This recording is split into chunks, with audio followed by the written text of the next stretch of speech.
Bonjour à tous et à toutes, nous sommes sur Twitch, sur YouTube et sur toutes les plateformes de podcast. Nous voilà de retour le vendredi, ce vendredi 18 août 2023, je ne me trompe pas, je regarde mon calendrier. Après un petit écart d'une journée la semaine dernière, de retour ensemble pour un nouveau numéro de Soft Power, la meilleure matinale pop culture à l'exception de toutes les autres, durant laquelle on fait un tour, mais surtout beaucoup de détours de 10h à midi sur l'actualité pop culture de la semaine passée. On s'intéresse à l'envers du décor, à ce que ces conditions de production, de diffusion, de réception de toutes ces œuvres culturelles nous racontent de nous et de notre monde. Le tout avec en fond une sélection de musique, de dessins animés japonais, histoire de découvrir toujours plus chaque semaine des compositeurs et des compositrices un peu trop souvent masqués par la popularité des importants groupes qui font les génériques d'ouverture et les génériques de fin de ces œuvres. Cette semaine dans Soft Power, les gens, la grande émission du radotage, de retour en arrière, du déjà vu et peut-être parfois du déjà dit pour une semaine un peu avare en news majeure, mais que voulez-vous, on est en plein mois d'août, mais cela ne nous empêchera pas de faire le point sur deux dossiers qu'on avait laissés en suspens dans Soft Power, puisqu'on reparlera des mésaventures de la semaine d'Internet Archive, la grande bibliothèque numérique qui depuis des mois maintenant se fait éclater par tous les ayants droit de la Terre, et c'est assez loin d'être fini, ça vous verrez. On ira faire un tour très musical cette semaine à travers trois actualités, puisqu'on reparlera de la sortie d'un livre qui revient sur le réseau social MySpace, ce qui nous permettra de faire un petit bond dans le passé pour se rappeler à quel point la plateforme a pu être déterminante dans l'évolution de notre rapport à la musique.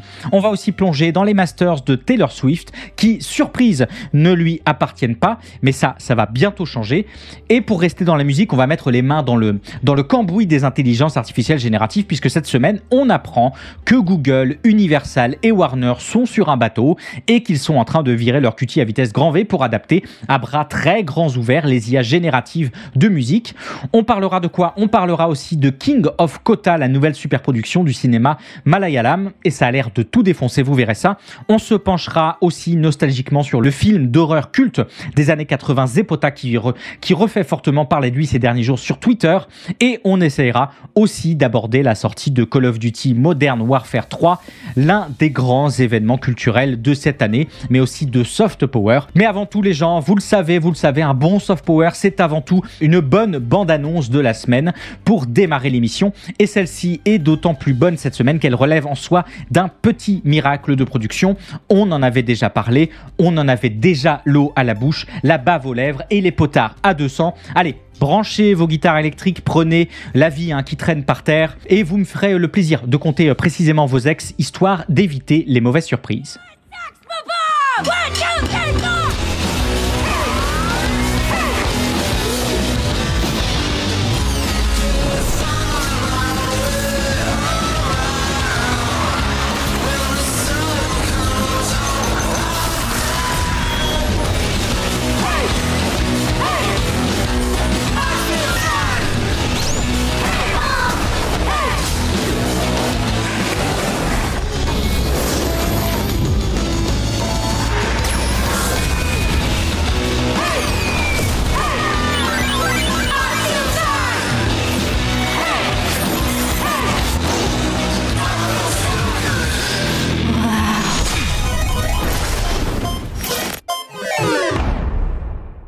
Je vous en avais parlé il y a des mois, on nous l'avait teasé à plusieurs reprises et à chaque fois j'étais comme ça, toujours plus chaud pour ce qui s'annonce être l'une des plus importantes séries de l'année, et c'est chose faite puisque ça y est, Netflix vient de lever le voile sur les premières images de Scott Pilgrim Takes Off, puisque ce sera son petit nom, l'adaptation en dessin animé de Scott Pilgrim, la bande dessinée absolument culte de la deuxième moitié des années 2000 de Brian Lee O'Malley, qui nous racontait les aventures de Scott Pilgrim, un jeune musicien amateur sans emploi qui, pour pouvoir sortir avec la jeune Ramona Victoria Flowers, dont il était tombé éperdument amoureux, devait combattre ses 7 ex maléfiques, littéralement.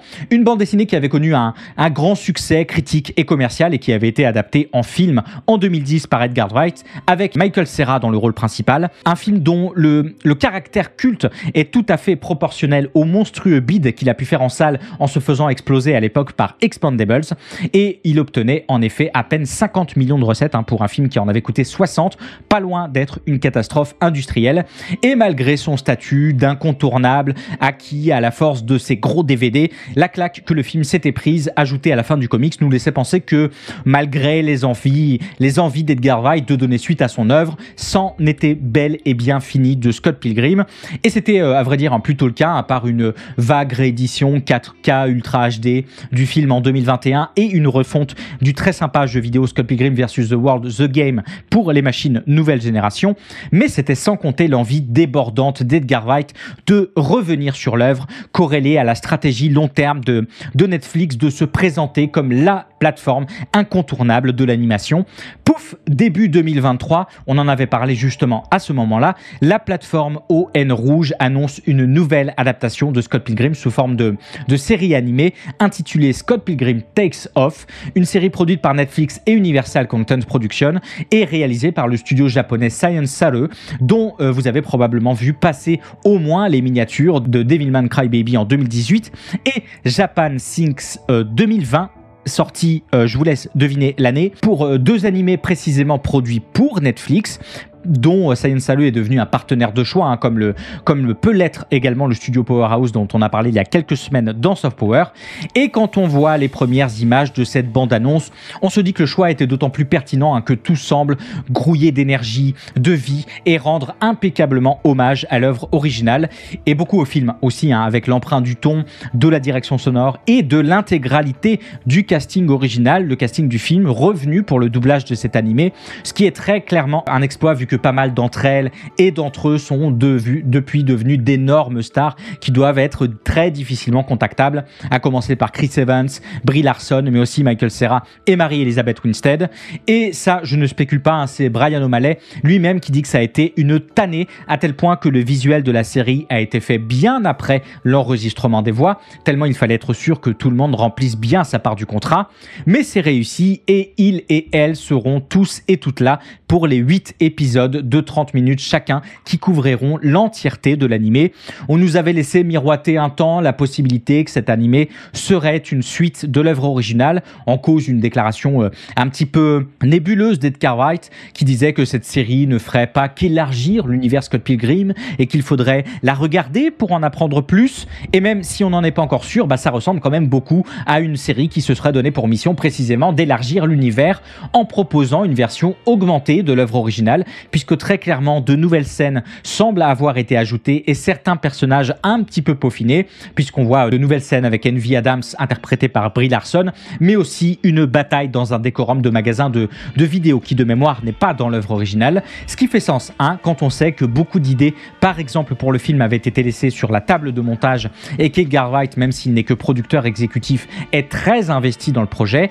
La réalisation sera par ailleurs confiée à Abel Gongola, animateur espagnol et accessoirement l'un des premiers employés du studio Science Saru. Abel Gongola, dont vous connaissez peut-être le travail d'animateur sur Wakfu, sur Devilman Crybaby, mais surtout le travail de réalisateur sur l'épisode T0B1 de l'anthologie Star Wars Vision. Et je sais pas, les gens, si on réalise bien l'alignement de planètes qu'est en soi cette série animée pour Netflix, dans un contexte de production où Brian O'Malley, l'auteur de l'œuvre originale, ou Edgar Wright, le génial réalisateur du film et le génial réalisateur tout court, ou l'entièreté du casting original, où on a un vrai studio d'animation attaché au projet et où on a déjà une incroyable bande originale annoncée qui va être composée à coups de gros chiptunes par Hana Managuchi, ce que je ne cache pas être quasiment pour moi la meilleure nouvelle de ce nouveau projet d'animé. C'est une dinguerie en plus d'être une anomalie, et c'est d'autant plus une dinguerie encore que le projet a pu bénéficier d'une certaine latitude de la part de Netflix, alors qui est un petit peu réputé, on en avait déjà parlé pour laisser des latitudes énormes puisque très souples sur leur contrôle qualité, mais une latitude quand même qui a permis à Wright et à O'Malley notamment d'avoir le champ libre pour leur production. Netflix qui doit se frotter un petit peu les mains quand même vu les premiers retours à la fois nombreux et positifs autour de cette première bande-annonce, a fortiori que la plateforme est toujours dans une position, on en avait déjà parlé également il y a quelques temps de cela, de diversification et de renforcement de sa section animation. Netflix qui ces derniers mois a fortement et massivement investi dans la production de séries et de films d'animation originaux, mais aussi dans l'acquisition des droits d'adaptation de bandes dessinées, de romans graphiques, tiens aussi, de mangas ou de jeux vidéo populaires, histoire de jouer sur tous les tableaux possibles. Et ce Scott Pilgrim Takes Off semble bien remplir beaucoup de cases et est bien parti pour tout défoncer. À titre personnel, la seule réserve que j'aurais encore concerne l'actualisation du message de l'œuvre, puisqu'il faut rappeler que Scott Pilgrim, c'est une œuvre de la deuxième moitié des années 2000, une œuvre somme qui rendait hommage à la pop culture, en particulier à celle des années 80-90, qui a bercé l'enfance et l'adolescence de son auteur Brian Lee O'Malley, et la mienne évidemment. Et c'est pourquoi l'œuvre originale était truffée de références à la culture du jeu vidéo, de la musique, du cinéma, du manga, de la bande dessinée ou encore de la télévision, d'où les combats très Street Fighter de l'œuvre. Et ça, c'est repris à tel point que le logo de ce nouvel animé est une inspiration claire du logo de Street Fighter 2, d'où le nom même de l'œuvre, Scott Pilgrim, en référence à un titre du groupe canadien Plumtree, mais d'où aussi les références à Mario. Le groupe de Scott s'appelle Sex Bob Omb, à Zelda, à Akira, aux Backstreet Boys. Et croyez-le ou non, le personnage de Young Neil est une référence à Neil Young. Je sais, ça semble pas évident à croire. Et il me semble que cette nouvelle adaptation aurait à y gagner de se mettre à jour et à continuer de nous parler comme elle le faisait, avec autant de pertinence qu'à l'époque de sa sortie. En tout cas, moi, j'ai hâte et j'espère que désormais, vous aussi. Scott Pilgrim Takes Off décollera donc le 17 novembre sur Netflix, c'est ça. Et visiblement, ce jour-là, il faudra jouer au loto. By 2006, I think we were the biggest site on the internet, like bigger than Google, bigger than Yahoo. So you were #1, like Alexa ranking. Yeah, I don't remember what day it was, but I remember when we got the news, I'm like, I can't fathom that we're bigger than Google. Before seeing how many followers someone had on Twitter, before worrying how many people liked your most recent Instagram photo, before seeing how many people saw your latest snap, before Facebook was even a thing, there was MySpace.com. How many per day? How many people per day come on this social networking portal? It's really become the first worldwide community that's out there, but we're adding. J'ai vraiment 45 ans, ça c'est peut-être ce que vous venez de vous dire en voyant cet extrait d'un reportage sur MySpace, le premier vrai réseau social à atteindre un public mondial et à avoir une influence significative sur la technologie, sur la pop culture et surtout sur le marché, l'industrie de la musique, puisque la plateforme permettait de découvrir une masse assez hallucinante pour ce début des années 2000 de nouveaux et de nouvelles artistes. Et cette semaine sort le nouveau livre de Michael Tedder, journaliste pour Esquire, pour Ringer et pour The Daily Beast, et j'en passe, sobrement intitulé Comment MySpace a changé la musique, qui revient sur l'histoire rocambolesque du site et nous explique notamment comment l'une des interfaces les plus moches de l'histoire d'Internet a pu devenir également un des plus grands foyers de nouveaux et de nouvelles artistes, en tout cas le plus grand de l'époque. À travers son livre, Michael Tedder rappelle notamment le contexte particulier du début des années 2000, une époque où, rappelez-vous, on pleurait tous et toutes, j'en suis certain, la disparition de Nintendo Magazine, paix à ton âme et à tes 33 francs. Et à une époque aussi, on croyait que Naruto pourrait dépasser la qualité de Dragon Ball. Bref, une époque bercée de naïveté, mais surtout une époque où le format CD était roi et drivait toute l'industrie de la musique. Une industrie entièrement structurée autour du format album et où les rares singles qui sortaient servaient de campagne marketing de luxe à l'achat de celui-ci, aux grandes dames des détaillants qui voyaient dans une industrie qui serait davantage orientée single la possibilité d'augmenter le trafic piétonnier des magasins. Et puis au début des années 2000, au début des années 2000, Napster, pour celles et ceux qui s'en souviennent, c'est ce logiciel de partage de fichiers qui permettait à ses utilisateurs et utilisatrices d'échanger des fichiers MP3, en tout cas de les schtroumpfer au maximum, à une époque où le haut débit commençait à se démocratiser, un endroit instantanément devenu l'Eldorado de la musique occidentale et un havre de piratage, et suivi quelques années après par les services Kazaa, LimeWire ou encore Emule, a fortiori que Napster avait dû mettre rapidement la clé sous la porte, après s'être évidemment fait allumer par Dr. Dre, Metallica et la moitié de l'industrie musicale de l'époque. Mais trop tard, les habitudes de consommation étaient déjà en train de changer, le boom du téléchargement illégal était en voie d'ancrage pour l'éternité et paradoxalement, encore que beaucoup d'artistes plus bas dans l'échelle avaient pu aussi connaître le bénéfice d'une certaine visibilité, là où le circuit traditionnel ne leur en offrait absolument aucune. Et c'est dans ce cadre très particulier, et après plusieurs tentatives de réseaux sociaux, de plateformes réseautage et de partage plus ou moins infructueuses, qu'arrive MySpace en 2003, une plateforme / réseau social dont la fonction première était l'exposition d'œuvres musicales, mais aussi le partage d'informations sur les prochaines date de concert. Un site créé par l'entrepreneur américain Tom Anderson, littéralement connu comme Tom de MySpace, puisqu'il était affecté jusqu'en 2010 comme premier ami à tous les nouveaux utilisateurs et toutes les nouvelles utilisatrices de la plateforme. Et je trouve ça fou qu'il n'y ait eu aucun film d'horreur qui se base sur le fait qu'on ait eu tous et toutes eu Tom de MySpace dans nos amis, hein, avec une photo hideuse qui plus est, qui faisait bien flipper. Bref, MySpace, une plateforme qui, en permettant la diffusion audio mais aussi vidéo, s'était rapidement hissé avec ses millions d'internautes des quatre coins du monde dans le top 4 des sites américains les plus visités, du fait notamment de son efficacité dans ce domaine très particulier de la musique, hein, totalement proportionnel à la laideur absolue et incontestable du site. C'était dégueulasse.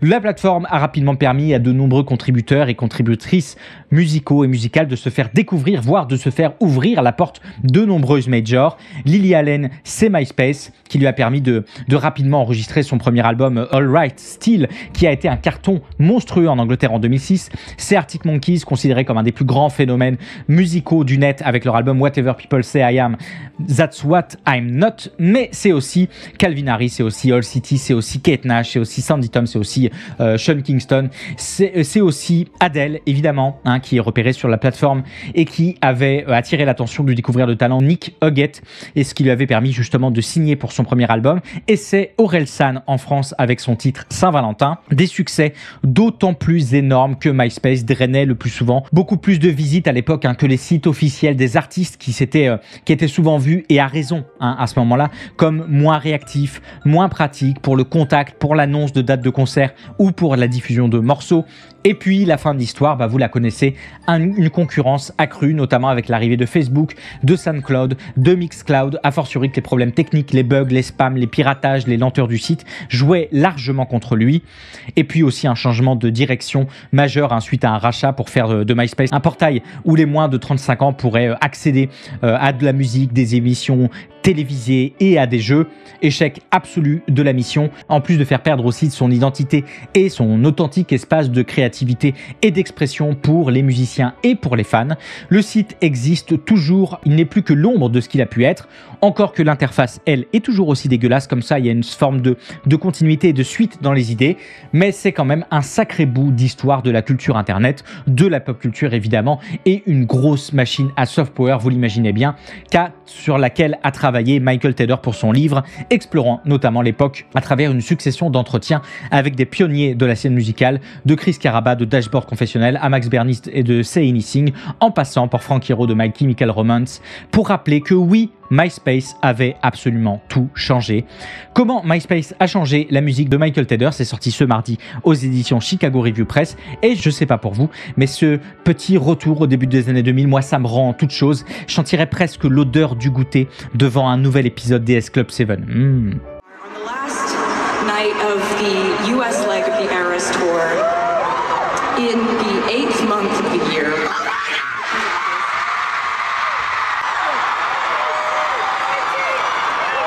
on the 9th day, I didn't notice there are some new outfits in the show. There's some blue stuff.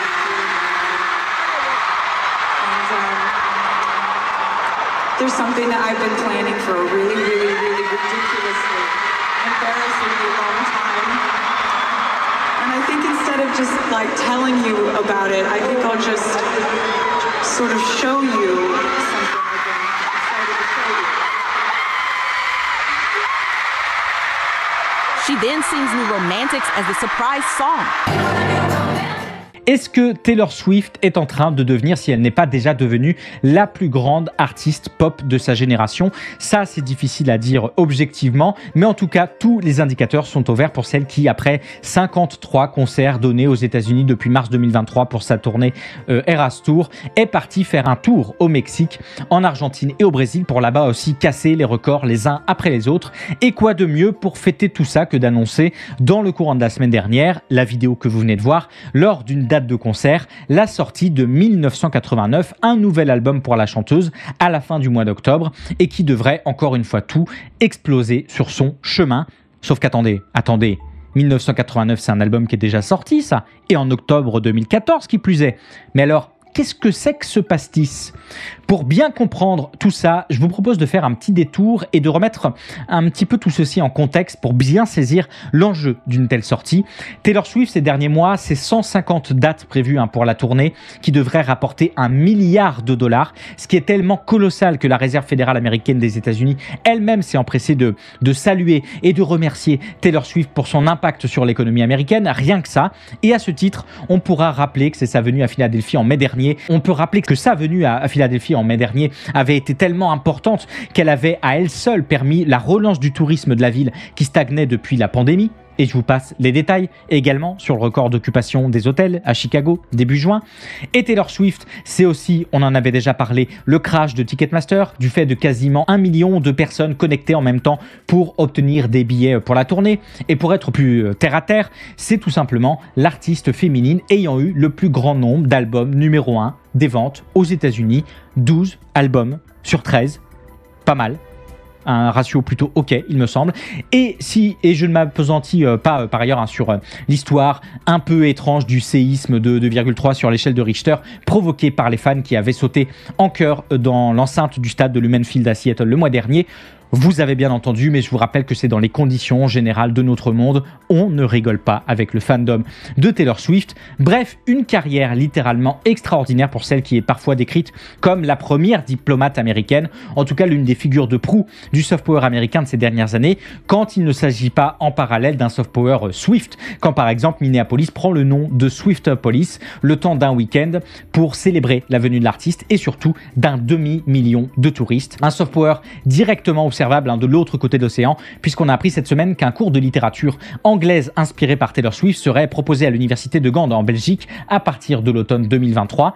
Le cours intitulé Littérature Taylor Version sera conçu par Ellie McCausland et ils seront alors étudier les chansons de Taylor Swift comme point de départ pour explorer des textes allant du XIVe siècle à nos jours, comme ceux de Geoffrey Chaucer, de Charlotte Brontë ou encore de William Shakespeare, histoire de confirmer un peu plus l'importance culturelle de Taylor Swift. Une importance qui lui a aussi permis de largement participer à mettre en avant des causes progressistes, mais aussi de mettre des coups de pression à des groupes entiers. On peut se rappeler qu'en 2015, elle avait écrit une lettre ouverte à Apple pour exprimer son aversion pour Apple Music, offrant un essai gratuit de 3 mois aux abonnés, en arguant du fait que tous les artistes méritaient d'être payés pour leur travail et qu'après ça, justement, Apple avait effectivement fait basculer sa politique. Rapport de force plutôt cool, il me semble, mais sans maîtrise, les gens, sans maîtrise et surtout sans droit d'auteur, la puissance n'est rien. Et pour bien comprendre ce que je veux dire par là, je dois vous rappeler encore une fois pour donner un petit peu de contexte à cette news, qu'en 2018, Taylor Swift avait changé de label pour passer de Big Machine Records à Republic Records. Qui dit changement de label dit nouveau contrat et l'une des dispositions de celui-ci était notamment de l'autoriser à posséder les masters de ses enregistrements, c'est-à-dire la version finale de la chanson enregistrée et vendable, pour une utilisation dans les publicités, à la télévision, dans les films, les futures compilations d'albums, dans les jeux vidéo, etc. Mais vous aurez bien compris, ici, le mot important, c'est bien pour l'avenir, parce qu'en soum de l'autre côté, Big Machine Records, l'ancien label, avait été vendu au méga manager Scooter Braun pour $333 millions en juin 2019, et avec lui, les masters des anciens morceaux de Taylor Swift, qui, comme l'ultra majorité des artistes en maison de disques, ne possédaient pas les masters de ses 6 premiers albums, et c'est précisément son échec dans la négociation pour les acquérir qui l'avait poussé à changer de label à l'époque, ce qui oblige basiquement aujourd'hui, ce qui obligeait plutôt il y a quelques mois, si vous souhaitiez diffuser une ancienne chanson de Taylor Swift à la télévision, une publicité, un film, un live Twitch, pourquoi pas, à devoir obtenir l'autorisation de ce nouvel ayant droit et de payer au passage une petite com pour l'exploitation. Problème, ce Scooter Braun est en conflit avec Taylor Swift qui l'accuse d'harcèlement et d'intimidation depuis des années, et ça c'est un secret de polichinelle dans l'industrie. Scooter Braun, que vous connaissez peut-être pour avoir stimulé la carrière d'artistes comme Justin Bieber, comme Demi Lovato, comme Ariana Grande, et qui était également le manager de Kanye West en 2016, l'année où le rappeur a sorti la tristement célèbre chanson Famous, qui comprenait des paroles pas ouf sur Taylor Swift, justement. Tiens, étrange. Scooter Braun, qui, ravi de cet achat de masters, avait pu se permettre de refuser à l'artiste d'interpréter sa propre musique pour son documentaire Miss Americana 2020 et même avait pu se permettre de sortir un live de 2008 que l'artiste ne souhaitait pourtant pas diffuser. Sauf que tel est prix qui croyait prendre les gens. En août 2019, Taylor Swift va mettre une des plus belles douilles de l'année en annonçant qu'elle réenregistrera et ressortira ses 6 précédents albums grâce aux droits d'édition évidemment qu'elle détenait sur son travail, étant donné qu'elle est tout de même la principale compositrice de chacune de ses chansons. Résultat, Fearless, Taylor's version est sortie en avril 2021, Red, Taylor's version en novembre et Speak Out, Taylor's version en juillet. Et donc ce sera autour de 1989, Taylor version, comme vous avez pu le voir en introduction vidéo de cette news et comme j'ai pu vous en parler au tout début avant de faire ce détour de 3 km de long. Une nouvelle sortie qui permettra à Taylor Swift donc de jouer sur plusieurs tableaux, vous l'aurez compris, de récupérer ses albums à succès, de vendre beaucoup, notamment grâce au soutien inconditionnel de ses fans et l'introduction de titres inédits, ce qui permet par ailleurs d'avoir une relecture plus expérimentée de certains succès d'antan et le résultat est mortel, et aussi au passage de dévaluer la valeur des masters plus anciens qui depuis ont été cédés à la société américaine de capital investment Shamrock Holdings contre l'avis de Taylor Swift, si jamais vous vous posez la question, évidemment. Et au-delà de cette victoire de Taylor Swift, dont on peut ou non se féliciter, vous comprenez bien que je ne suis pas là spécialement pour défendre cet artiste en particulier, on peut quand même un petit peu se gargariser que désormais Scooter Braun fasse le tour des plateaux pour dire attendez, parce que moi quand j'ai acheté les masters, c'était pour qu'on discute tous ensemble et toutes ensemble autour d'une table. Moi je comprends pas, j'aime les gens, hashtag je suis C16. Et que ça, c'est quand même un petit plaisir en soi. Mais il me semble qu'il faut surtout penser, comme je vous le signais, que Taylor Swift c'est surtout et avant tout un gigantesque monstre de soft power dont le rayonnement est incontestable et une artiste qui se bat pour la récupération de ses masters, et ce, quelle qu'en soit la raison, c'est un message puissant envoyé à toute l'industrie musicale. Quand Olivia Rodrigo cartonne tout Spotify avec son album Soar en 2021, elle rappelle que c'est l'influence de Taylor Swift qui l'a poussé à négocier à bloc pour obtenir la propriété de ses masters. Quand Bryan Adams réenregistre son propre matériel pour rééditer ses albums et se les réapproprier, il cite Taylor Swift. Et même s'il est tout à fait improbable qu'un tel luxe de négociation ruisselle vers de petits artistes, c'est peut-être autant, en tout cas j'aime en avoir l'espoir, c'est peut-être autant de portes ouvertes par lesquelles pourront s'engouffrer dans les années à venir des corporations ou des groupements d'artistes plus à même de négocier ainsi. C'est encore à voir, c'est à entendre, en tout cas c'est à espérer il me semble. Et si vous souhaitez en voir plus de Taylor Swift, celle-ci reprendra sa tournée américaine en octobre 2024 aux États-Unis et au Canada, après avoir performé en Asie, en Australie, en Europe, dont 6 dates en France, les gens, à Paris le 9, 10, 11 et 12 mai et à Lyon le 2 et 3 juin. But also political faults. The Library of Alexandria was burned. Yeah. So we need to be able to preserve our digital history in multiple places under different regimes. So basically, since these things require attending, every 10 years you've got to move it forward to the next generation of technology, or it dies. So you need an organization to keep it going, and I will endow the organization with enough money to keep the bits alive forever.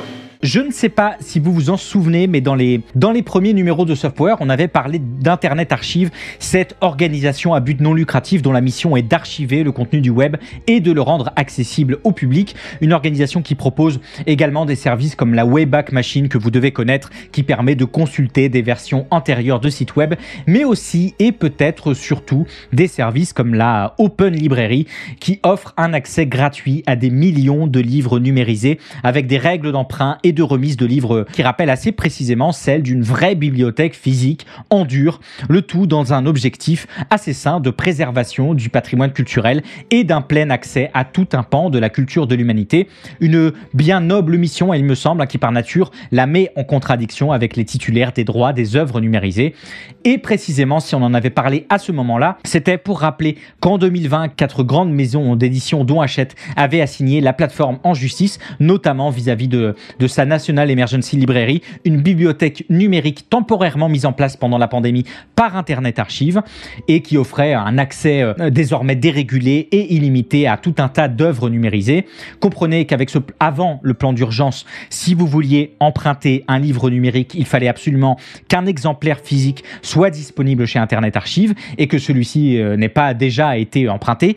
Et pendant ce plan d'urgence, c'était la foire à la saucisse. Tout le monde pouvait se procurer à l'infini des copies de toutes les biographies non officielles de Keanu Reeves, qu'il y ait quelque part une édition physique ou non.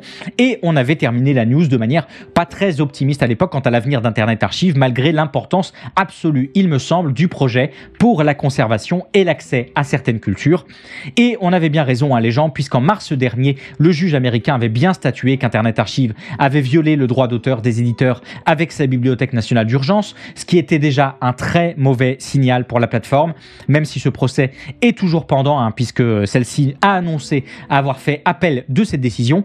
Et comme si ça ne suffisait pas, un nouveau chapitre de l'histoire conflictuelle d'Internet Archive s'est écrit, puisque vendredi dernier, plusieurs sociétés majeures de l'industrie musicale, dont Sony et Universal Music, excusez du peu, hein, ont intenté une action en justice contre le GREAT 78 Project d'Internet Archive. Ce GREAT 78 Project, tout est dans le titre, c'est ce projet pharaonique qui vise à collecter et à numériser le plus possible de disques 78 tours, ce qui était un peu le format standard à l'époque pour les disques émis entre les années 1890 et 1950. Et on parle ici potentiellement de plus de 3 millions d'œuvres. Sauf que les majors, dans leur grand bureau en bois de chêne, elles sont grattés un petit peu la tête comme ça. Elles ont regardé leurs 78 tours de Chuck Berry, de Frank Sinatra, de Nat King Cole, de Duck Ellington qu'elles avaient devant eux, et elles se sont dit, mais attends, on fait encore de l'argent avec ça, il me semble. Allez, tu m'appelles Saul Goodman, tout de suite on réserve ta journée demain, on va la passer aux tribunaux. Résultat, une plainte déposée auprès du tribunal de district américain du district sud de New York vendredi dernier pour violation massive et continue des droits d'auteur des maisons de disques. 2749 titres sont cités dans le procès. Ça, c'est seulement pour l'exemple, et je ne résiste pas, les gens, au plaisir de vous citer ce passage de la plainte. Les accusés, comprenez Internet Archive, tentent de défendre leur vol massif de génération de musique sous couvert de préservation de recherche, mais c'est un écran de fumée. Leurs activités dépassent de loin ces objectifs. Ils cherchent sans vergogne à fournir un accès gratuit et illimité à la musique pour tous, quel que soit le droit d'auteur. Et c'est plus énervé que ça encore, préparez-vous, je continue. Internet Archive et les autres accusés ont une longue histoire d'opposition, de combat et d'ignorance de la loi sur le droit d'auteur, proclamant que leur fanatisme sert le bien public. En réalité, les accusés ne sont rien de plus que des contrevenants de masse. Ok, bon, le choix des mots est quand même tout à fait particulier et il est évidemment reproché à Internet Archive de se faire un maximum de pesetas en invitant les visiteurs et les visiteuses à faire des dons pour que la plateforme reste en ligne. Ouh, incroyable, hein, aussi vicieux que Wikipédia, c'est dire. Et l'idée derrière tout ça, les gens, comme pour le procès qui se tient encore en parallèle avec les maisons d'édition, vous l'aurez compris, est bien de 1. Demander au tribunal une injonction pour empêcher Internet Archive de poursuivre son projet, et 2. D'obtenir des dommages et intérêts pour chaque piste contrefaite, ce qui, en vertu de la loi fédérale américaine, peut aller jusqu'à 150 000 $ par infraction, ce qui pourrait amener Internet Archive à faire face à plus de 400 millions de $ de poursuites, ce qui de facto, compte tenu de sa taille et de sa trésorerie, amènerait inéluctablement à la faillite du service et à la disparition de tout un pan de culture qui, sans la plateforme, disparaîtrait dans le néant, puisque, je le rappelle, on estime à moins de 10% actuellement le nombre d'œuvres audio pré-Seconde Guerre mondiale qui sont encore accessibles aujourd'hui. Et la défaite d'Internet Archive, ce serait une bien mauvaise nouvelle, autant pour la plateforme elle-même, bien sûr, que pour les centaines de projets similaires à travers le monde qui œuvrent à la conservation de patrimoine culturel. Et puis ce serait l'assurance, évidemment, de voir ce déjà terrible chiffre de 10% encore baisser. Comme le souligne Brewster Kahle, le cofondateur et l'actuel dirigeant d'Internet Archive, dans sa note de blog de vendredi dernier, je cite, « Les bibliothèques sont aujourd'hui attaquées à une échelle sans précédent, que ce soit en interdisant les livres, en empêchant leur financement ou en passant par des poursuites judiciaires trop zélées comme celles intentées contre la nôtre. Ces efforts participent à couper l'accès du public à la vérité vérité à un moment clé de notre démocratie, nous devons avoir des bibliothèques fortes. On peut citer notamment à cet endroit les saillies régulières envers LibGen, envers Sci-Hub et bien sûr la traque infinie de Z-Librairie, cette gigantesque bibliothèque de Babel avec ses plus de 13 millions de livres disponibles qui avait explosé en visibilité grâce à TikTok ces dernières années avant de perdre en fin d'année dernière l'accès à plus de 200 noms de domaines et de voir l'arrestation de ses créateurs présumés en Argentine, le tout dans un gigantesque jeu du chat et de la souris avec différentes autorités internationales qui durent depuis des mois et qui avaient vu la disparition de la plateforme avant de revenir de plus belle il y a quelques mois, avec ce communiqué qui fait largement écho aux déclarations de Bruce Torkel. Alors je vous le cite aussi, nous pensons que les connaissances et le patrimoine culturel de l'humanité doivent être accessibles à tous les peuples du monde, quelle que soit leur richesse, leur statut social, leur nationalité, leur citoyenneté. Et même si on peut parfois douter de la sincérité de certains membres qui gravitent autour de versements et de blanchiment d'argent, en tout cas d'argent très blanc, il faut rappeler que l'équipe de Z-Librairie fait aussi partie d'une longue tradition d'activistes aux convictions partagées, à commencer par le défunt Aaron Swartz, impliqué dans la création de Reddit, de Creative Commons et parent académique de Z-Librairie et de LibGen. Et le monde est petit, les gens, puisque Z-Librairie utilise en grande partie les données d'Open Library d'Internet Archive pour indexer ses livres. Open Library, dont deux des fondateurs sont Bruce Torkel et Aaron Swartz. Ça s'invente pas, la boucle est bouclée. Bref, les gens, je vais pas faire plus long, des procès qu'on continuera de suivre dans Soft Power et dont l'issue devrait nous donner la direction des 10 prochaines années quant à la question du traitement des droits d'auteur. Et quoi de mieux pour terminer cette news que de terminer sur une citation d'Aaron Swartz: avec suffisamment d'entre nous dans le monde entier, nous n'enverrons pas seulement un message fort contre la privatisation du savoir, nous en ferons une chose du passé. À bon entendeur.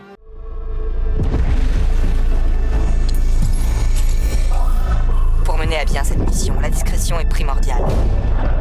Assurons-nous qu'il ne voit pas le lever du soleil.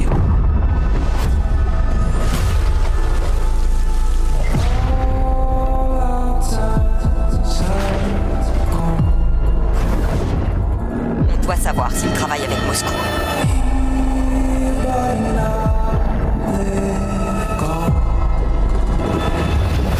On est en position. On se met au boulot, bravo.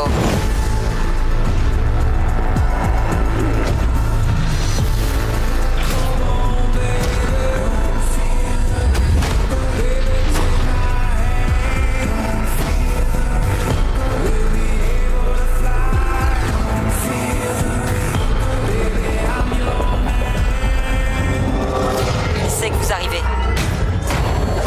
Bien reçu.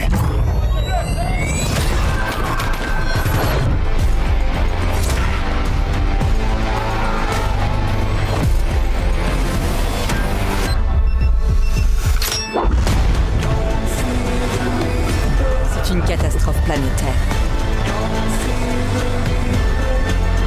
On a 2 missiles en approche. Si vous êtes sur place, dégagez.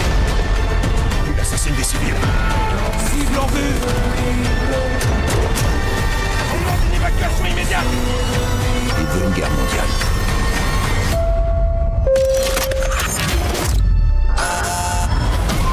Il a une bombe.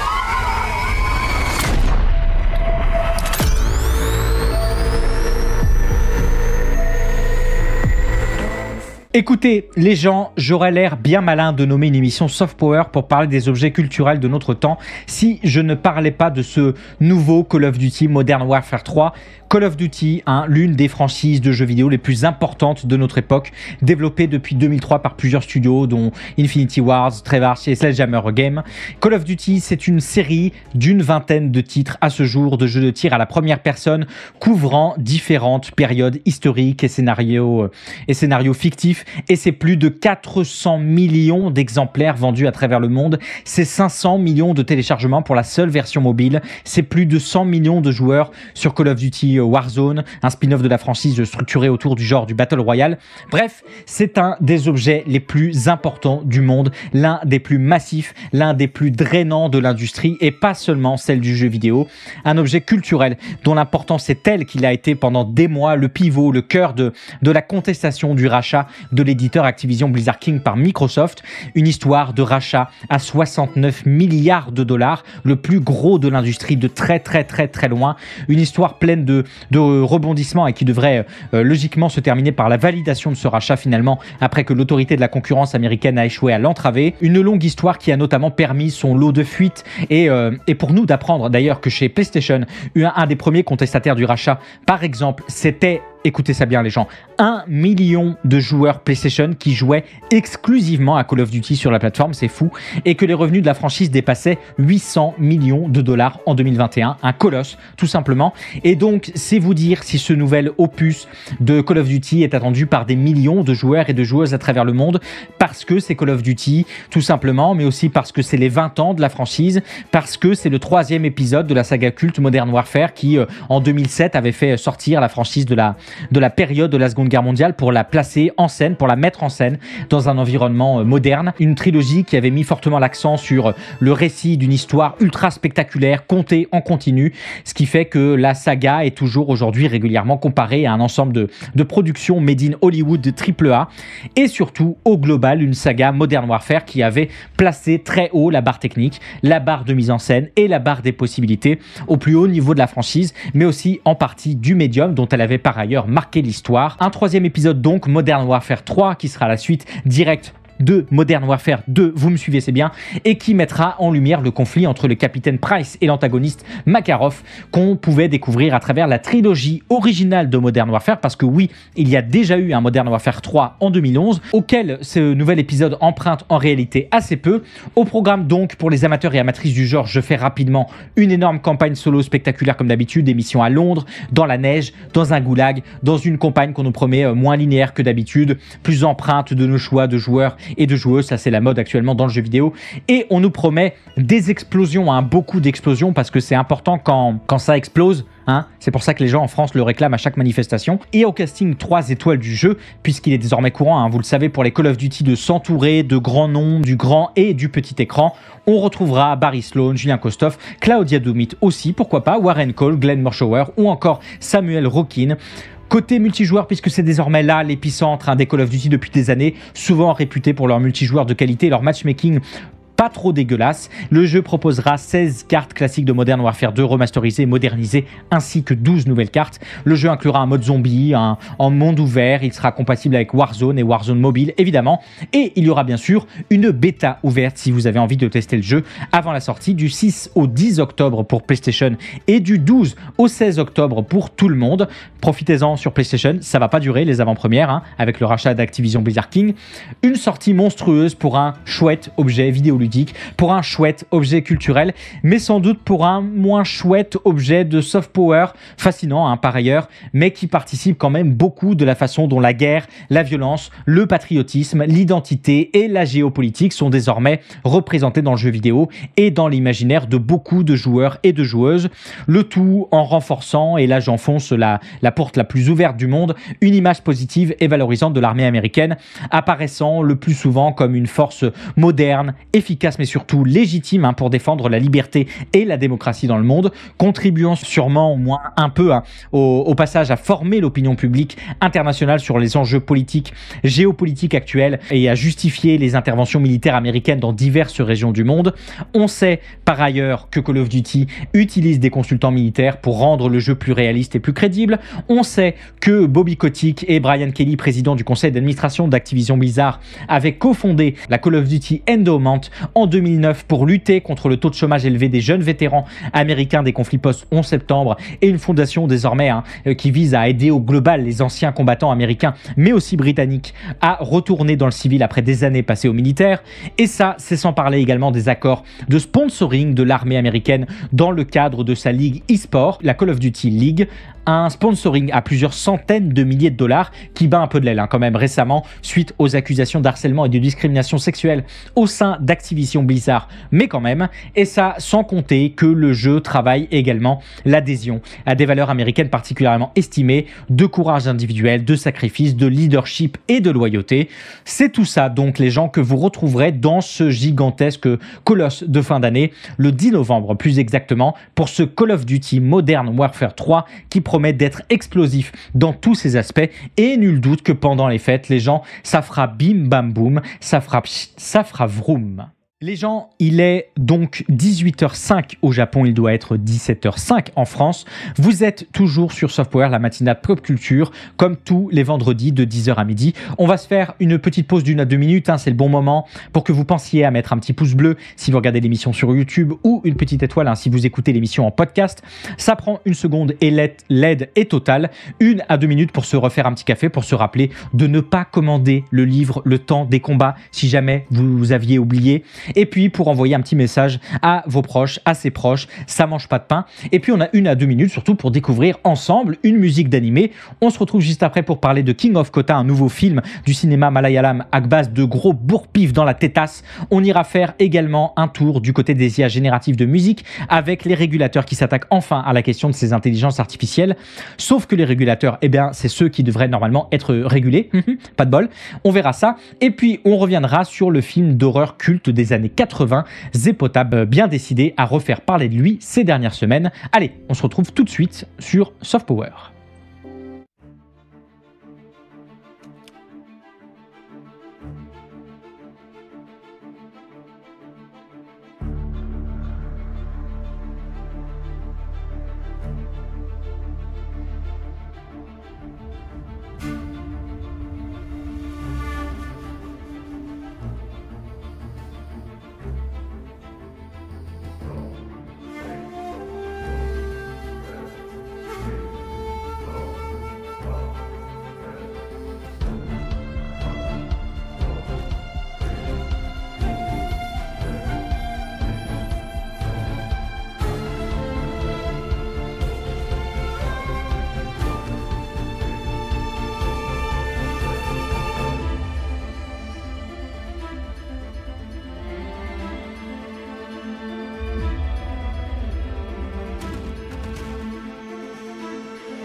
Vous êtes toujours les gens dans Soft Power, la meilleure matinale pop culture à l'exception de toutes les autres, comme chaque vendredi de 10h à midi sur Twitch. Si l'émission vous plaît, pensez à la soutenir financièrement sur la page Patreon, ce qui est, je le redis, le meilleur moyen de soutenir l'émission sur le moyen et le long terme. Avec un tout petit peu plus de dons que maintenant, je vais pouvoir commencer à envisager certaines émissions en déplacement à Tokyo, et ça va être plutôt sympa. Pour celles et ceux qui ont l'envie et les moyens, le lien est dans la description des podcasts et de la VOD YouTube et sur le chat évidemment maintenant pour celles et ceux qui suivent l'émission en direct. Notez également que si vous avez un compte Amazon Prime, vous disposez d'un sub par mois gratuit à une chaîne Twitch. C'est inclus dans votre abonnement, alors pensez-y, ça aide tout pareil. Et puis bien sûr pour celles et ceux qui viennent de débarquer et qui sont en train de se dire mais j'ai jamais vu un charisme pareil, je suis absolument dégoûté d'avoir manqué la première partie de l'émission. D'abord, vous ferez gaffe, je pense que vous êtes sur un deuxième live, que vous avez un autre live ouvert et que vous n'êtes pas chez moi. Et ensuite, eh bien, il est tout à fait possible de rattraper les premières news de cette semaine puisque l'émission est, comme chaque semaine, disponible en intégralité en format podcast sur Spotify, sur Apple Podcast, sur Google Podcast, sur Deezer et en VOD sur YouTube, seulement quelques heures après le live. Et si vous voulez soutenir l'émission, les pouces bleus, les commentaires, c'est un peu fatigant, je le conçois très bien, mais c'est vraiment déterminant pour pousser la visibilité de l'émission. Alors je vous en remercie par avance infiniment. Vous venez d'entendre le brillant morceau Futofukutsu pour la superbe bande originale de l'adaptation animée Jigokuraku, manga de Yuzikaku sérialisé sur le Shonen Jump Plus, bande originale de laquelle il n'y a pas grand chose à jeter, comme souvent avec Yoshiaki Dewa, que vous avez déjà peut-être entendu pour son travail sur certains thèmes de Naruto Shippuden, d'Oh My Godness, de Fate Stay Night, de Tokyo Ghoul, de Boku no Hero Academia ou même de Dororo. Yoshiaki Dewa, dont je ne saurais que trop vous recommander le travail, et la bande originale de Jigokuraku au passage, tant celle-ci est de qualité. Yoshiaki Dewa et son titre Futofukutsu, c'était la pause musicale de cette semaine dans Soft Power.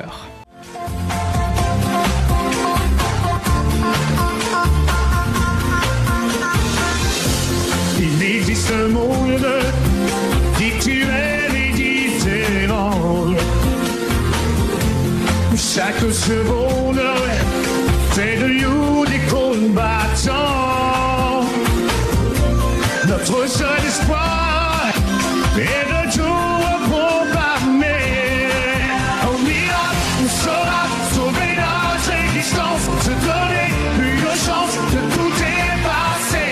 Au miracle, on saura sauver notre existence pour refaire un bon sang danger. Est-ce qu'on vient vraiment d'entendre les gens Johnny Hallyday chanter le générique de Code Lyoko? Oui, absolument. Mais peut-être auriez-vous préféré l'entendre chanter comme un homme du dessin animé Mulan, ou peut-être Unme no Ki, Tamashi versus Tamashi de Hironobu Kageyama, l'énorme banger diffusé en fond quand Gohan dans Dragon Ball atteint le stade culte du SSJ2. Eh bien maintenant tout ça c'est possible et ce n'est que le début. Ça faisait quelques semaines qu'on n'avait pas spécifiquement parlé dans une news des intelligences artificielles génératives qui ont pignon sur rue dans l'actualité depuis maintenant plusieurs mois, et c'est chose faite puisque cette semaine on a appris que Futureverse, un groupement d'entreprises relatives aux intelligences artificielles, au Web3 et au streaming musical, avait, après une énorme levée de fonds de 54 millions de dollars, officiellement présenté son nouvel outil d'intelligence artificielle générative, texte, musique tout en un, le modèle Gen 1, présenté comme supérieur à celle de Google et à celle de Meta, respectivement baptisé Music LM et Music Gen. Et oui, les premières démos impressionne pas mal, même si le chemin est encore long, puisqu'il suffit, comme souvent avec les IA génératives, d'entrer quelques prompts pour obtenir un rendu. Et si je vous présente un petit peu Gen 1, c'est aussi et surtout parce qu'il est prototypique du marché de ces IA musicales en 2023. Depuis des mois, des acteurs et actrices du milieu de la musique se sont soulevés à maintes reprises pour faire entendre les voix contre ces IA génératives, ou tout du moins pour en ralentir la voilure au mieux ou la vitesse de propagation au pire. Dans tous les cas, ça a été en vain. Direction la poubelle. On se souvient en mai dernier que Spotify avait supprimé des dizaines de milliers de chansons créées par la plateforme Boomy, qui permet à ses utilisateurs et utilisatrices de créer, de publier des chansons et des albums originaux en quelques secondes, même s'ils n'ont jamais fait de musique auparavant. Vous m'aurez compris. Regard complice, caméra, wink wink. Et ça marche plutôt bien puisque la plateforme annonce pas moins de 23 000 nouveaux titres produits par jour. Si jamais vous doutiez encore un petit peu de la masse à venir d'œuvres produites par des IA génératives. Et Spotify avait commencé à mettre un coup de balai dans la mesure du possible après d'importants signalements de la part de la major Universal Music. Et ça, a fortiori, qu'au-delà de la prolifération de chansons d'intelligence artificielle générative attribuées à de nouveaux profils d'artistes, ces IA génératives alimentent aussi massivement des œuvres conçues pour ressembler à des sorties de Drake, à des sorties des Beatles, à des sorties de Kanye West et à bien d'autres. Et quand vous pouvez en plus travailler aussi à ajouter des voix de plus en plus ressemblantes, vous arrivez à produire cette fausse musique de Drake et de The Weeknd qui, en quelques heures, a été écoutée plusieurs millions de fois. At first, it's quite convincing. Creator Ghostwriter977 claims the song is AI generated. Artificial or not, it quickly generated real numbers, over 600,000 streams on Spotify, before Drake's label had it pulled. It was just something about it. Ce qui, comme on a déjà pu le dire à plusieurs reprises dans Soft Power, pose des centaines de problèmes éthiques, juridiques, sociaux, économiques quand ils ne sont pas carrément philosophiques, voire anthropologiques. Mais heureusement, les gens, nous sommes sauvés, car tout ça, c'était sans compter sur les régulateurs de l'extrême en cuir clouté et au plus près du sujet. Et effectivement, plus près, il n'aurait sans doute pas pu l'être, puisqu'on a appris cette semaine qu'Universal Music et Warner Music étaient en pourparlers avec Google à ce sujet. Ah ben je vous avais dit, pour réguler niveau conflit d'intérêts, il n'y avait pas plus haut dans la chaîne alimentaire, à moins d'attendre que l'intelligence artificielle soit suffisamment intelligente et décide elle-même de se nommer Skynet pour qu'on puisse directement négocier avec elle. Là, éventuellement, on pourra discuter. Mais en attendant, des pourparlers de ces majors avec Google, donc, pour autoriser les voix de leurs artistes dans la génération de musique par intelligence artificielle, suivant le précepte, pas toujours suivi par des bonnes personnes, si tu ne peux pas les combattre, eh bien, rejoins-les.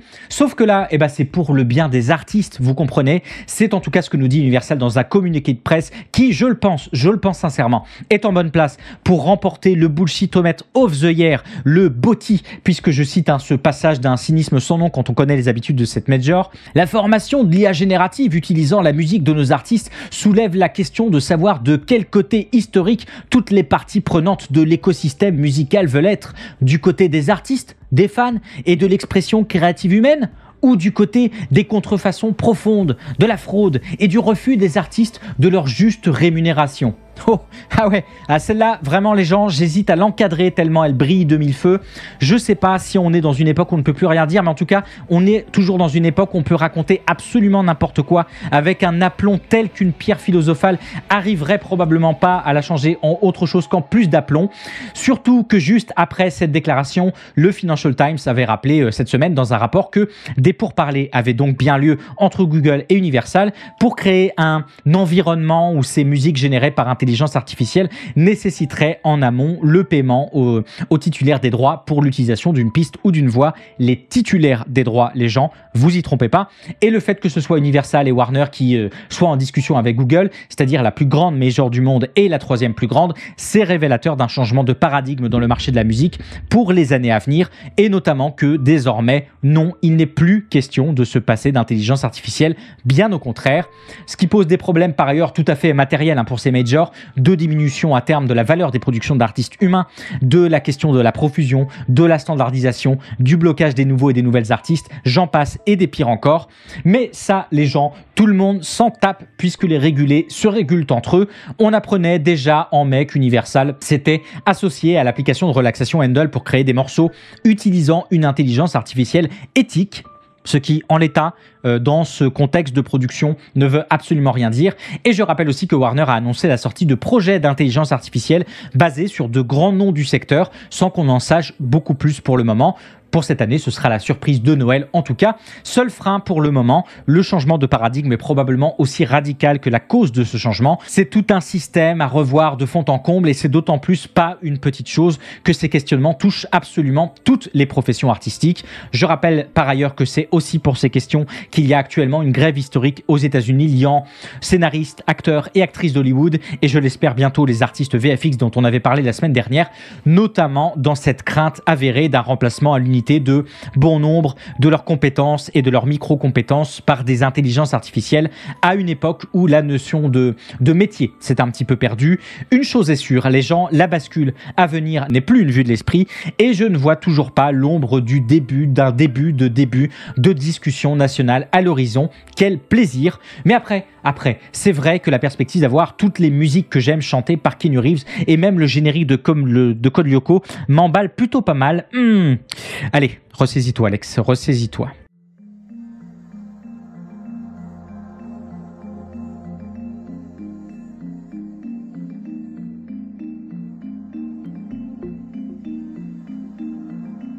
Peut-être que vous aurez l'impression, en regardant Soft Power et en voyant mon arrière-plan, que je suis chez moi en train de faire l'émission, un café à la main et des livres encore sous blister dans le dos. Mais tout ça n'est qu'une illusion, évidemment, puisque je suis déjà en train de faire la queue pour le film dont on vient de voir la bande-annonce, qui est l'une de mes grosses attentes de cette année et un film qui a l'air mortel, autant dans corps de la diégèse de l'œuvre. King of Kotha, un film d'action et un thriller indien en langue malayalam qui sent bon le bourre-pif, la castagne, les nions et les châtaignes, entre deux scènes de danse avec 1,5 milliard de danseurs et de danseuses, de suriconisation de son protagoniste, de scènes de matchs de football parce que il n'y a pas de raison qu'on n'en mette pas également et ça défonce. Le film nous dépeindra évidemment la ville imaginaire de Kotha, une ville rongée par le crime où Kanan Bai et son gang règnent sans partage, mais ça c'était sans compter sur l'arrivée de l'inspecteur Saul qui viendra inverser le rapport de force et accomplir au passage une sombre histoire de vengeance. Oui, et ce qui est intéressant avec King of Kotha par rapport aux autres films indiens dont on a pu parler ces dernières semaines dans Soft Power, à commencer par Kalki 2898 AD et Adipurush, respectivement premier et troisième film les plus chers de l'histoire du cinéma indien, c'est qu'il se donne cette image d'une super production d'ampleur et qu'il s'inscrit bien dans cette mouvance dont on a parlé ces dernières semaines d'unification des cinémas indiens, puisque si le film est originellement en langue malayalam, il est déjà calibré pour être projeté pour d'autres langues. Il est d'ailleurs tout à fait révélateur que vous puissiez d'ores et déjà changer la langue de la bande-annonce dans les options YouTube et basculer en tamoul, en hindi ou en telugu pour un film qui s'offrira une sortie nationale et internationale. Pour plus de détails, je vous invite à réécouter les anciens numéros de Soft Power. Mais pour une super production, il faut la remettre aussi dans le contexte du cinéma de Mollywood en langue malayalam, offrant souvent des productions à des budgets beaucoup moins élevés que sa consœur Bollywood. Résultat, si King of Kotha est bien une super production, elle l'est pour un budget 12 fois inférieur à Kalki 2898 AD, pour un réalisateur, Abhilash Joshi, inconnu au bataillon, pour une production par le studio indépendant Wayfarer Film, fondé par l'acteur, entrepreneur, concessionnaire automobile, et c'est pas une blague, Dulquer Salman, souvent considéré comme l'un des acteurs les plus talentueux de sa génération et qui prendra aussi le rôle titre de ce King of Kotha. À ses côtés, on retrouvera Aishwarya Lakshmi Kalalakal et qui interprétera donc Kanan et qui avait déjà campé l'antagoniste dans le très chouette 5, 4, 3, 2, 1, ça c'est facile à dire, de Raghavendra Prasad, ça va, mais aussi Sobin Shahir ou encore Anika Surendran, autant d'actrices et d'acteurs qui à l'image de l'industrie travaillent depuis des années à jongler entre les différents cinémas indiens, à l'image de Aishwarya Lakshmi qui, après avoir enchaîné des productions en malayalam, a fait ses débuts dans le cinéma tamoul en 2019, mais surtout à l'image de Dulquer Salman, précisément, souvent présenté comme l'un des acteurs, si ce n'est l'acteur pan-indien par excellence. Et si ce King of Kotha est aussi important, c'est aussi précisément parce qu'il s'agit d'une coproduction Wayfarer Film, comme je vous le disais, ce studio fondé par Dulquer Salman lui-même, une société de production et de distribution de films indiens indépendante montée en 2019 et qui, à la manière peut-être de ce qu'on peut retrouver chez le studio A24 aux États-Unis, s'est donné pour mission de produire des histoires originales avec des talents émergents et ça a l'air de très bien fonctionner ici, jusqu'à maintenant en tout cas avec les succès critiques et les succès d'audience qu'ont été Varan, Avashamund en 2020 et Kurup en 2021. Merci de faire des noms de titres plus courts.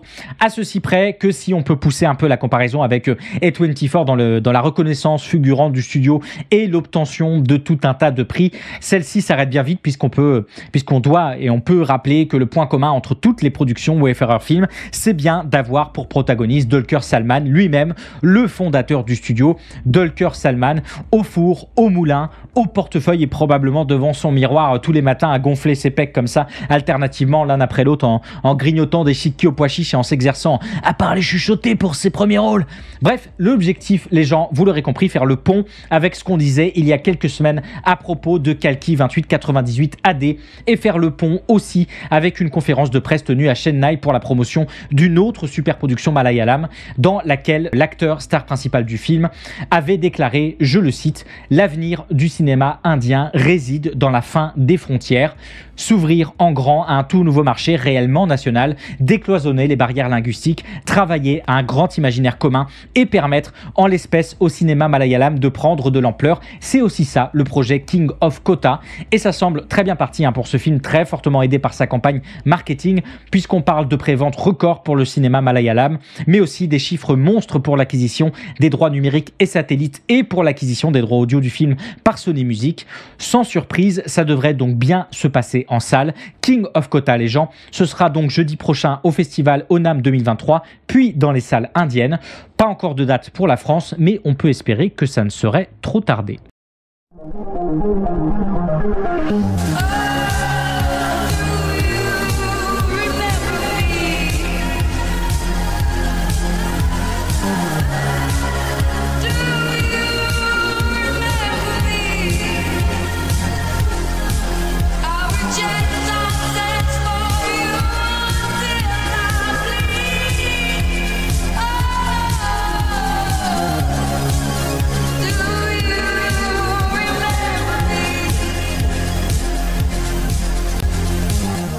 Zepota, ce slasher culte des années 80, énorme succès d'audience et critique à l'époque, à l'esthétique incroyable qui fleurait bon la VHS et les meilleurs épisodes des frères Scott.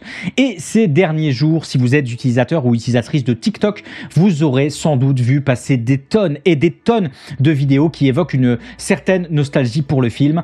Entre mon père a joué dans le film et autres, la scène du tunnel, la scène de la forêt, elle m'a traumatisé. Les TikTokers et TikTokeuses s'en sont donnés à cœur joie sur des anecdotes de tournage, d'autres autour de la sortie du film ou encore d'autres liées au casting dans un grand moment de rappel commun de ce qu'avait pu être Zepota à l'époque. Mais si vous cherchez les affiches, si vous cherchez la bande-annonce, si vous cherchez des photos du film sur internet, vous ne trouverez absolument rien et pour une bonne raison. Zepota est un film qui n'existe pas et qui n'a jamais existé. Zepota, c'est surtout un hashtag TikTok avec déjà plus de 120 millions de vues au moment où je prépare cette news. À l'origine, une vidéo publiée par la TikTokeuse Émilie Jeffrey dimanche dernier qui suggère à ses abonnés d'imaginer un film d'horreur des années 80 et d'en inventer le lore, les références, les anecdotes, la structure, bref, tout ce qu'on peut raconter sur le sujet. Plus d'1 million de likes, une vidéo vue des millions et des millions de fois sur un compte de 230 000 abonnés. Il n'en fallait pas plus pour que celle-ci devienne l'origine d'un grand mouvement de création, de fiction commune proche du cadavre exquis avec des milliers et des milliers de participants et de participantes. En quelques heures, c'est un jaillissement, une effervescence dingue qui traverse le réseau où chacun y va de sa vidéo réaction à des scènes inventées, de son cosplay d'un ou d'une des personnages du film, mais aussi de fausses affiches, de fausses bandes annonces, de vraies fanfictions, de vraies bandes dessinées, de vraies séquences animées carrément, de même de fanart, de pages Wikipédia qui ont instantanément sauté pour mieux être refaites dans la foulée. Désormais, Dani, Allen, Emma, Sophie, Maxine et Rita sont des personnages du film. Sur TikTok, un filtre vous permet même de déterminer quel personnage de Zepota vous êtes avec des photos des personnages random comme vous pouvez l'imaginer. Tout le monde a été pris dans ce tourbillon de créativité et certaines personnalités en ont évidemment profité pour travailler leurs images à moindre frais, à commencer par Maria Canal Barrera, actrice de l'émission de Disney Channel Les Sorcières de Waverly Place, qui compare sa fille au personnage fictif d'Hélène dans un acting au moins au niveau de celle des actrices de Zepota elle-même. The movie scared the hell out of me, but it was so good. Everybody was into Pretty in Pink and Back to the Future, but I love Zepota. You want to know what's weird? My daughter looks like Elaine. Doesn't she look like Elaine? Oh my gosh, stop it. Alors, évidemment, pas de fumée sans énorme campagne promotionnelle, puisque le fond de l'affaire pour Émilie Jeffrey, c'est avant tout de mettre en avant un de ses titres musicaux, Do You Remember Me, que vous avez pu entendre en fond dans les deux premières vidéos, extrait de son futur album à sortir vendredi prochain, Soundtrack for an 80s Horror Movie. De ce point de vue, c'est une des campagnes marketing les plus réussies de ces derniers mois, et ce, à zéro frais, bien joué. Enfin, presque, puisque porté par l'élan populaire, il n'est pas impossible que Zepota devienne à son tour une réalité. La TikTokeuse a lancé avant-hier un concours de court-métrage dont le grand gagnant deviendra le vrai Zepota et obtiendra un prix de 500 livres. Waouh! Ce qui, en plus d'être un prix totalement éclaté au sol, me paraît complètement aller dans le sens inverse de cet incroyable mouvement pop culturel qui est en train de s'étendre sur toute la plateforme et qui justement puise toute sa force dans la décentralisation absolue de cette grande coproduction de l'imaginaire de Zepota. Mais oui, pourquoi pas?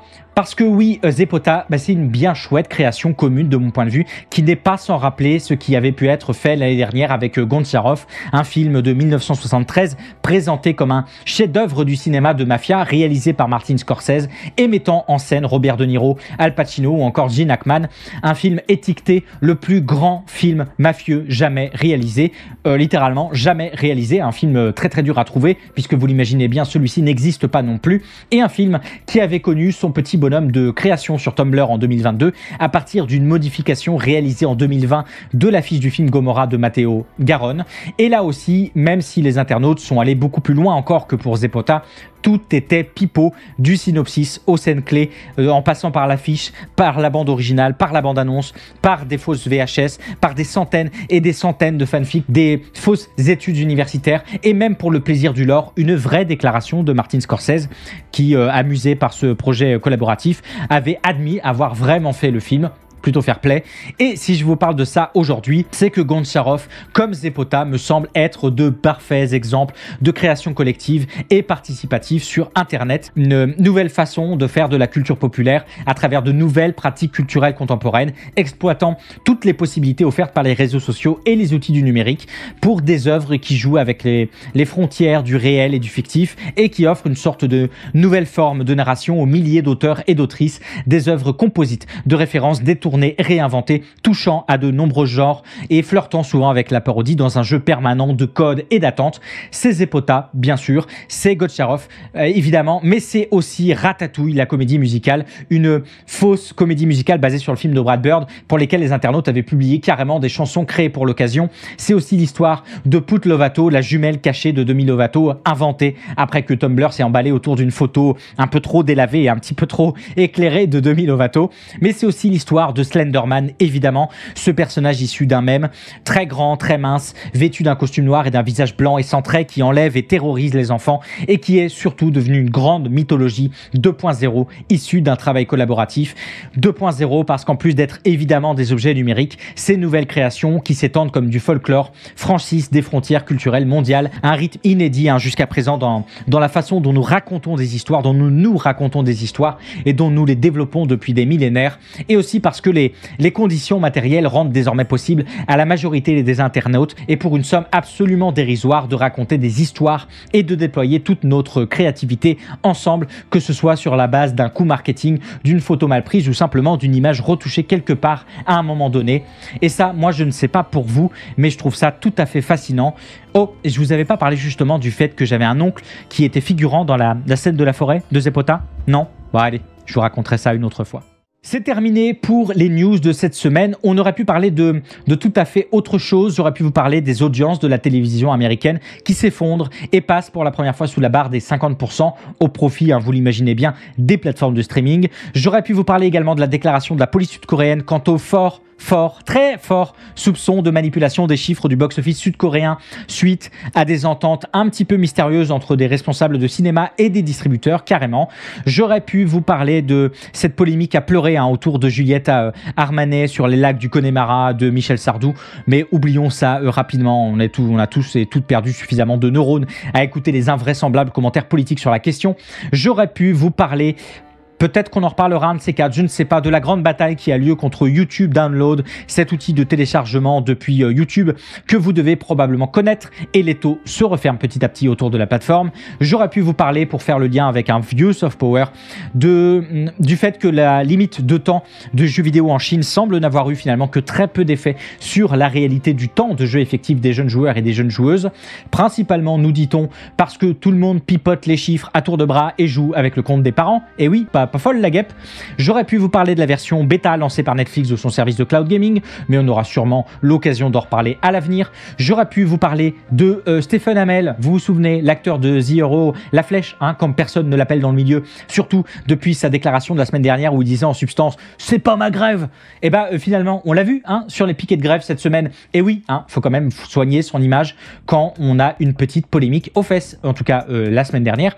J'aurais pu vous parler les trémolos dans la tête du succès d'Oliver Anthony avec son tube country au minimum conservateur Richmond North of Richmond, qui rappelle exactement ce qu'on avait pu dire sur Jason Aldean il y a quelques semaines et qui est en train de devenir à son tour un nouvel hymne pour une partie de l'alt-right américaine. Et j'aurais pu aussi vous parler des changements dans la législation britannique sur les lootbox dans le jeu vidéo. Mais l'émission de cette semaine étant déjà très garnie, je vous propose de glisser tranquillement mais sûrement vers les recommandations de cette semaine. De plus, si on compare à d'autres licences bien ancrées dans l'e-sport, en quelques secondes, un spectateur nouveau est capable d'identifier et de comprendre le but du jeu et les différentes équipes. J'ai le souvenir d'avoir vu un MDI ou un tournoi de donjons mythiques avec un écran scindé en 4, car il y avait 4 équipes, voire parfois même plus, qui s'affrontaient en même temps. Sauf qu'on n'y voit absolument rien. Et un spectateur lambda va surtout se croire à l'époque de la Nintendo 64 avoir des interfaces aussi petites. J'en reparlerai en fin de vidéo, mais c'est pour moi un point crucial pour que les gens s'y intéressent. Pourquoi World of Warcraft, le célèbre jeu de rôle en ligne massivement multijoueur développé par Blizzard Entertainment et sorti en 2004, n'a jamais réussi, malgré ses millions de joueurs et de joueuses à travers le monde, à percer sur la scène e-sport. C'est la question que se pose cette semaine la chaîne Celletic, qui va s'atteler méthodiquement à analyser le cash prize, à questionner la pertinence des formats tournois comme la World of Warcraft Arena World Championship ou la World of Warcraft Mythic Dungeon International, à interroger la structure même du jeu qui n'éclaire pas forcément sur sa compréhension immédiate par des néophytes, et à creuser l'intérêt potentiel d'un format raid avec un vrai cash prize à la clé. Mention spéciale à l'affaire des peluches que je vous laisse découvrir dans la vidéo si vous n'en avez jamais entendu parler. Quel scandale, il n'y a pas d'autre mot. Une vidéo plutôt sympa qui permet de penser à contrario à ce qui ferait qu'un jeu est plus fait pour l'e-sport qu'un autre, avec son interface vieillissante et encombrée, avec ses mécaniques complexes, avec ses déséquilibres et aussi avec son important coût à l'entrée. World of Warcraft ne paraît effectivement pas être tout à fait désigné comme un grand candidat à l'e-sport. Et pour le reste, il y a la vidéo de Celletic et c'est sur YouTube que ça se passe. C'est aussi pour lui la possibilité quelque part de prolonger son voyage au bout de l'enfer en montrant un autre type d'ancien soldat dont la guerre est restée en lui. Le réalisateur dit lui-même que Mickey Rourke reprend le rôle de Robert De Niro de Voyage au bout de l'enfer, mais 10 ans plus tard.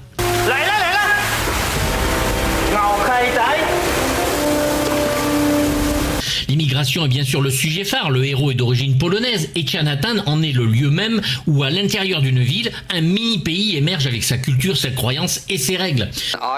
Cette semaine, la chaîne d'étoiles et des poils, avec le meilleur nom de chaîne de l'univers, revient sur le film L'année du dragon, adaptation assez libre du livre du même nom de Robert Daley, réalisé par Michael Cimino et coécrit par Oliver Stone lui-même. Un film culte a posteriori, mettant en scène Mickey Rourke et John Lone dans un drama policier empreint de gangs criminels et de triades chinoises.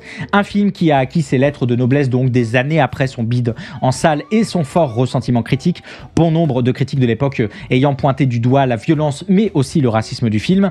La vidéo de la chaîne d'étoiles et des poils revient précisément sur tous ces aspects et plus encore en s'inscrivant totalement en faux sur la lecture habituellement retenue à l'époque du film.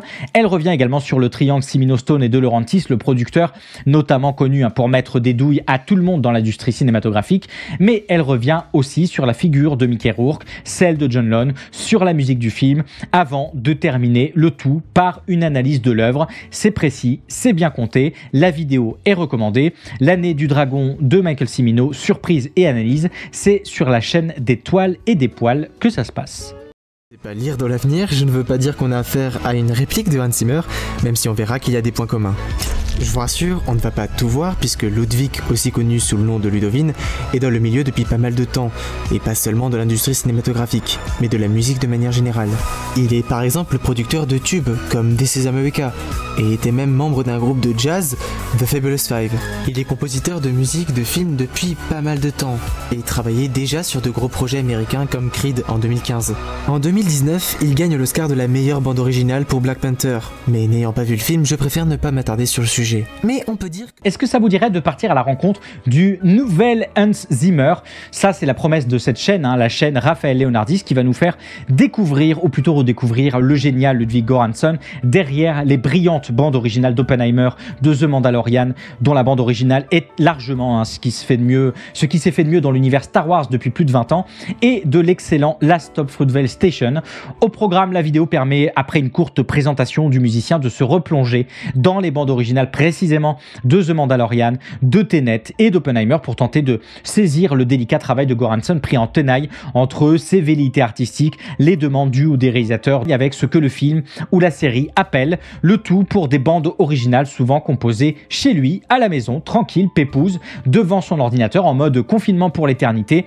Une chouette vidéo à écouter au casque de préférence. Ludwig Göransson, Oppenheimer, The Mandalorian, Tenet, c'est sur la chaîne Raphaël Leonardis. Quelques exceptions, on en parlera, mais souvent, effectivement, il n'y en a pas ou pas beaucoup d'utopie ou notion d'utopie dans nos jeux vidéo qu'on aime tant. Pourquoi? Donc c'est une des questions dont on va discuter. Est-ce que c'est lié aux créateurs? Est-ce que c'est lié aux joueurs? Est-ce que c'est une industrie, est-ce une mécanique de financement? Est-ce que c'est parce que c'est une industrie mondiale et qu'on n'a pas tous les mêmes approches sur ces sujets-là? Donc on s'interdit peut-être de travailler sur ces sujets. Enfin, on va discuter tout ça ensemble.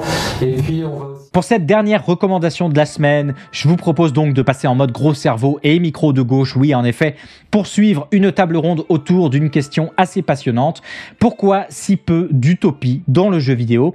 Pour tenter de répondre à cette question, Nathalie Zema, auteure, conférencière autour de la pop culture derrière le réseau Geek bordelais, mais aussi Guillaume Béchelier, enseignant-chercheur en art associé à l'université Bordeaux-Montaigne, que vous avez peut-être déjà vu ou entendu ici et là pour parler de jeux d'horreur, jeux vidéo d'horreur, mais aussi Alexandre Lutz, lead artiste chez Ubisoft, et Geoffroy Vincent, auteur et scénariste spécialisé dans la fiction interactive, pour une table ronde animée par Fabrice Carré, CEO du studio de jeux vidéo Shiny Pix. La table ronde est organisée dans le cadre du 2e festival Hypermonde de Mérignac, consacré au monde de l'imaginaire, et c'est assez passionnant à suivre si on survit à la qualité audio. Ça va parler d'utopie émergente en fonction de la pratique des joueurs et des joueuses, ça va parler d'utopie par la régulation de certains métaverses, ça va parler d'utopie relative qui réglerait un ou quelques problèmes en particulier dans un univers, mais aussi des structures d'opposition même du jeu vidéo qui invitent moins à l'utopie que des structures d'accord. C'est riche, c'est passionné et ça a le mérite, même si on ne peut pas être d'accord avec tout, de remettre la question de nos imaginaires au milieu du village. Si vous avez une bonne heure devant vous, je vous recommande cette table ronde. Pourquoi si peu d'utopie dans le jeu vidéo? C'est donc sur la chaîne Les Hypermondes. Voilà, c'est la fin de ce nouveau numéro de Soft Power. Je vous retrouve la semaine prochaine pour un nouveau numéro, vendredi prochain de 10h à midi, sans faille sur Twitch, un café à la main et des espoirs plein la tête à défaut d'y avoir des cheveux. Si vous avez manqué des news ou que vous voulez les réécouter, vous pouvez retrouver l'émission d'aujourd'hui et les précédentes en format podcast sur Spotify, sur Google Podcast, sur Deezer, sur Apple Podcast, mais aussi en VOD sur YouTube. Tous les liens, comme d'habitude, en description des podcasts, de la VOD ou sur le chat, comme à l'accoutumée. Et si l'émission vous a plu, n'hésitez pas à la soutenir à hauteur de vos moyens en faisant un don sur ma page Patreon, dont le lien est lui aussi en description, ou en vous subant à la chaîne Twitch en claquant votre Prime Amazon. Je vous remercie chaleureusement une nouvelle fois d'avoir été présent et présente aujourd'hui pour ce nouveau numéro de Soft Power, la meilleure matinale pop culture de l'univers entier à l'exception de toutes les autres. On se retrouve comme d'habitude la semaine prochaine, vendredi 10h midi pour un nouveau numéro. En attendant, prenez soin de vous, prenez soin des gens qui vous entourent, laissez tomber votre précommande du livre Le Temps des combats. Allez, ciao, à la semaine prochaine.